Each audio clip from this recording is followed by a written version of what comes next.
குலசேகராழ்வார் திருவடிகளே சரணம்.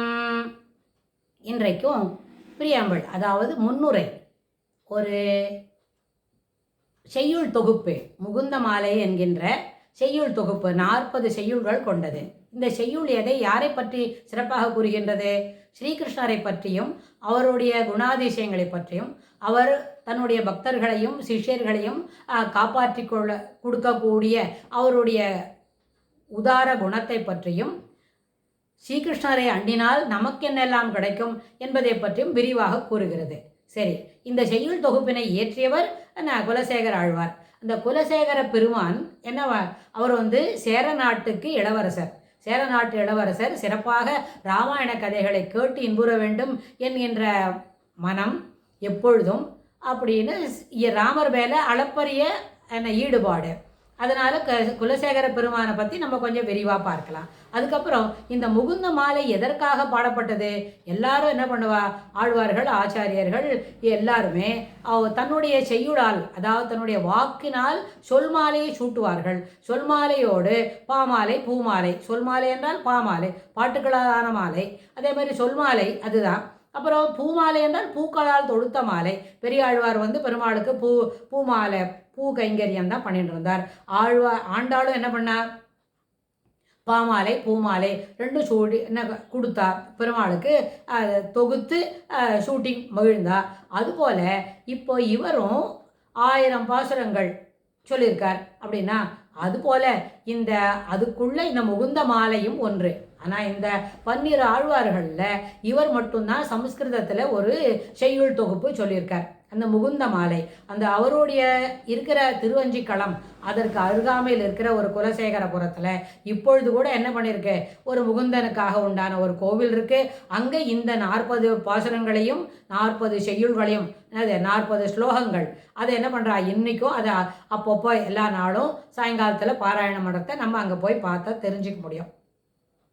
சென்ற பதிவில் சொன்னோம், ஆழ்வார் இது போல் ராமாயண கதை கேட்டுன்னு இருக்கும்போது ஆழ்வார் ராமரை எதிர்த்து 14,000 ராட்சசர்கள் வந்துவிட்டா ஒருத்தராக நின்றுட்டு ராமர் என்ன பண்ணிட்டு இருக்கார், அவளெல்லாம் எதிர்த்து போரிடணும், அப்படி ஒரு நிலைமை வந்திருக்கணுன்னே இவர் என்ன பண்ணார், குலசேகரர் அவரை தன்னுடைய சித்தத்தினால உள்ளே இருக்கிற படை சேனாதிபதியெல்லாம் கூப்பிட்டு படையை தயார் பண்ணு, ராமருக்கு துணையாக நம்ம போகணும், தண்டகாரண்யத்தில் 14,000 ராட்சசர்கள் பெருமாளை எதிர்த்துட்டு வராலாம், இத்தனை பெரிய ராஜ்யத்தை வச்சுட்டு பெருமாளுக்கு உபகாரம் பண்ணாமல் எப்படி இருக்கிறது, கிளம்பி எல்லாத்தையும் ஏற்பாடு பண்ணு அப்படின்னு சொல்லி பார்க்குறார். அந்த சமயத்தில் அந்த சிஷ்யனோட குரு இருக்காரு, தினமும் உபன்யாசம் பண்ணிடுறவர், அவர் வந்த உடனே என்ன ஆச்சு, என்ன சமாச்சாரம் அப்படின்னு ஓரளவுக்கு அவர் புரிஞ்சத உடனே அவருடைய திறமையினால, அவருடைய சமயோசிதமான ஒரு வார்த்தைகள்னால அரசரை பார்த்து, இளவரசே என்ன செய்கிறங்கோ அப்படின்னா, இது மாதிரி ராமருக்கு ஆபத்தான், இப்போ தான் கேட்டுட்டேன், அதனால் படையை திரட்டிக்கண்டு தண்டகாரண்யத்துக்கு போகலாம்னு ஏற்பாடுன்னு. இல்லையே, இந்த சண்டை முடிஞ்சு போச்சு, ராமன் ஜெயிச்சுட்டார், இப்போ பாருங்கோ அப்படின்னு சொல்லி அவர் இதை பார்க்க சொல்லி சமுதிரத்தில், மேற்கு சமுதிரத்தில் இப்போ இருக்கிற அரபிக்கடல் இருக்கே, அப்போ அந்த மேற்கு சமுதிரத்தை காமிச்ச உடனே நிஜமாவே அங்கே பெருமாள் காட்சி கொடுத்து ஜெயிச்சுட்டனே, எல்லாம் சரியாச்சு, 14,000 ராட்சசர்களையும் ஒரே நேரத்தில் ஜெயிச்சாச்சு. ஆனால் பெருமாளுக்கு ரொம்ப அடிபட்டுது, ரொம்ப அம்புலாம் பட்டுருக்கு மேலேனா அதெல்லாம் பார்த்து தெரிஞ்சுட்டார். ஆனால் அப்படி ஒரு நிறைய உடம்பெல்லாம் அம்புல பட்டின புண்ணு இருக்கச்சே பெருமாள் தாயார் என்ன பண்ணாலாம், அவளே என்ன எல்லா விதமான மூலிகை மருந்துகளுக்கும் ஒன்றென்ன கரணி, அந்த மருந்துக்கு கரணி என்ன, விஷல்ய கரணி அப்படின்னு சொன்னால், அதனால் பெருமாளை என்ன பண்ணிட்டாலாம், ஒரு நிமிஷம் எல்லா இடத்தையும் சேர்த்து கட்டிண்டு தடவி கொடுத்த உடனே பெருமாள் அவருடைய அந்த அம்புனால பட்ட புண்கள் இருக்கே, அந்த போர்க்களத்தில் வந்தது, அது எல்லாமே ஆறிட்டு எல்லாம் பழையபடி அவர் என்ன பெருமாள் தேஜோமயமாக அந்த ரத்தம் எல்லாம் போச்சு அப்படின்னு சொல்லுவார். ராமாயணத்தில் வால்மீகி அதை சொல்கிறார். இது போல் இதெல்லாம் பார்த்து தெரிஞ்சினோடனே இப்படி ஒரு ஈடுபாடு அவருக்கு ராமர்கிட்ட வந்துடுச்சு. இது எல்லாம் போயின்னு இருக்குச்சே, ஒரு சமயம் அவர் என்ன பண்ணார், இது மாதிரி இருக்கா, இந்த பெருமாளுக்கு நிகரா பெருமாளுக்கு அதே போல் இருக்கிற என்ன இருக்கு, இங்கே நம்ம ஸ்ரீரங்கத்துக்கு போய் ரங்கநாதர், அவர் தானே பெருமாள், பெரிய பெருமாள்னு அவருக்கு பேர், அவருடைய உற்சவருக்கு நம்பெருமாள்னு பேர், இந்த பெருமாளை நம்ம போய் சேவிக்கணும். அவர் இருக்கிறது எங்கே, முசிறி தொண்டி அப்படின்னு சொல்லக்கூடிய சேர ராஜ்யம், அது வந்து என்ன கேரளாவில் இப்போட இருக்கு. முசிறி தொண்டின்றதுல என்ன அவளுடைய தலைநகரம், அவருடைய துறைமுகம். அந்த அந்த இடத்துலேருந்து நம்ம ஸ்ரீரங்கத்துக்கு போனோம்னா தயார் பண்ணி நம்ம பெருமாளை போய் சேவிச்சுட்டு வரணும், பெருமாளுக்கு நம்ம கைங்கரியமெல்லாம் இருக்கணும்னு அடிக்கடி நினச்சி போகிறான். அதனால தான் குஷ்யத்தே எஸ் நகரே ரங்க யாத்ரா தினே தினே தமகம் சிரசா வந்தே ராஜானம் குலசேகரம் அப்படின்னு தினமும் ஒரு மனசில் ஈடுபாட்டோட இன்னைக்கு போய் பெருமாளை சேவிச்சுடணும், இன்னைக்கு கிளம்பிடணும், நிச்சயமாக நீ கிளம்பணும், இன்றைக்கி மத்தியானம் ஆகாரம் முடிச்சிடனோடனே கிளம்பிடணும் அப்படின்னு சொல்லி அவர் கிளம்புறது பழக்கமாக இருந்தது.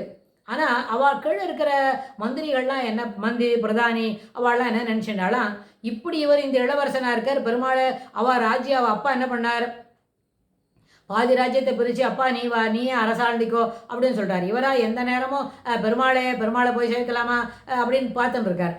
இவரை போட்டு ராஜ்யத்தை விட்டு அனுப்பிட்டா அந்த பாரமெல்லாம் நம்மக்கிட்ட வரும். நம்ம சரியாக அட்மினிஸ்ட்ரேஷன் இல்லைன்னா ராஜா நம்மளுக்கு என்ன பண்ணுவார், இளவரசன் தான் அப்படி போனான்னா நீ என்ன பண்ணேன்னு ராஜா நம்மளை கேள்வி கேட்டாகும். திருடவர்மன் அப்படின்னு சொல்கிறாளே, அதுக்கு தகுந்த மாதிரி கேள்வி கேட்டாகும். நம்ம ரொம்ப என்ன பண்ணோம், உஷாராக இருக்கணும், ஜாக்கிரதையாக இருக்கணும்னு சொல்லி இவரோட அரண்மனைக்கு தினம் ஒரு 4 பிராமணனை அனுப்புவாளாம். ஏன்னா பிராமணர்கள் வந்து விட்டா பிராமண போஜனத்தை பண்ணி வைக்காம உன்னுடைய சொந்த வேலையை பார்க்கக்கூடாது. வீட்டுக்கு விருந்தாளி வந்தால், அதுவும் பிராமணர்கள் விருந்தாளி வந்துவிட்டா அவளுக்கு வேண்டியதெல்லாம் பண்ணி கொடுத்து எல்லாருக்கும் அவளுக்கு ஆகாரம் கொடுத்து அவளுக்கு போதுமானவளுக்கு சம்பாவனை எல்லாம் கொடுத்து அவளை அனுப்பின பிறகு தான் நம்ம அடுத்த வேலையை பார்க்கணும். அப்படி ஒரு நாளும் அவள் அனுப்பின வேலை பார்க்கணுன்னா கார்த்தால் அவள் வந்தவொடனே அவளுக்கு குளிக்கிறதுக்கு சாப்பிட்றதுக்கு அப்புறம் மார்னிங் பிரேக்ஃபாஸ்ட்டு லஞ்சு அப்படின்ற மாதிரி ஒரு நேரமும் அவளுக்கு ஆகாரம் கொடுத்து அவளுக்கு எல்லா உபச்சாரமும் பண்ணி அவளோட பேசிட்டு அவர் என்ன பேசி கழித்து எல்லாம் பண்ணிட்டு வந்தா மத்தியானம் மணி 3. இதுக்கு மேலே எங்கே ஸ்ரீரங்கத்துக்கு கிளம்புறது, சரி நாளைக்கு பார்க்கலாம் அப்படின்னு சொல்லி இது போல் தொடர்ந்து போயிட்டே இருந்தது. அது அவர் அந்த இளவரசனாக இருக்கிற நம்மளோட கதாநாயகர் குலசேகர ஆழ்வார், அவருக்கு வந்து இது என்ன தினம் 4 பேர் 5 பேர் வந்துட்டுருக்கா, எப்படி நம்ம பண்ணுறது அப்படின்னு யோசித்தாரே தவிர அதை தவிர்க்கணும், அது அனுப்புறது யார், எங்கேருந்து சோர்ஸு அப்படி அவர் நினைக்கல. சரி இதுவும் பகவத் சங்கல்பம் அப்படின்னு மனசில் நினச்சிட்டு தொடர்ந்து இதே போலையே பார்த்துட்டு இருந்தார். அப்புறம் அதனால தான் அவருக்கு அவள் ஊரில் எல்லாருக்கும் தெரிஞ்சு போச்சு, நாளைக்கு ராஜா ஸ்ரீரங்கம் போகிறார், நாளைக்கு ராஜா இதை பண்ண போகிறார் அப்படின்னு முன்னாடி அனௌன்ஸ்மெண்ட் வரும். ஆனால் ராஜா வந்து அரண்மனையை விட்டே வெளியில் போக முடியாது.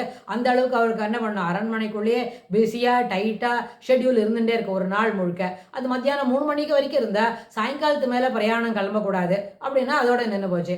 அதனால் ஊரில் எல்லாருமே சொல்லிட்டு இருப்பாலாம், குஷ்யத்தே எஸ்ய நகரே ரங்க யாத்ரா தினே தினே. இந்த ராஜா என்ன பண்ணுவார், இளவரசர் தினம் ஸ்ரீரங்கத்துக்கு போகிறேன்னு சொல்லிகிட்டே இருப்பார். சொன்னால் நான் போய் நம்பெருமாளை சேவிக்கணும், அப்புறம் வந்து பெரிய பெருமாளை சேவிச்சுட்டு வரணும் அப்படின்னு சொல்லி போகிற பழக்கமாக இருந்தது.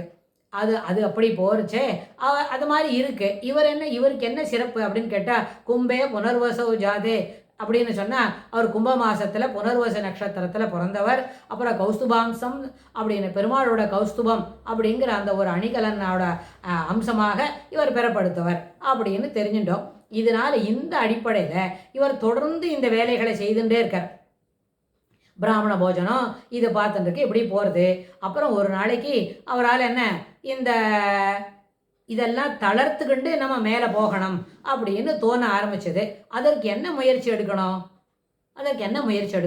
அப்படின்னு யோசித்துக்கிட்டு இருந்தார். அதை நம்ம அடுத்த பதிவில் பார்க்கலாம். குலசேகர ஆழ்வார் திருவடிகளே சரணம்.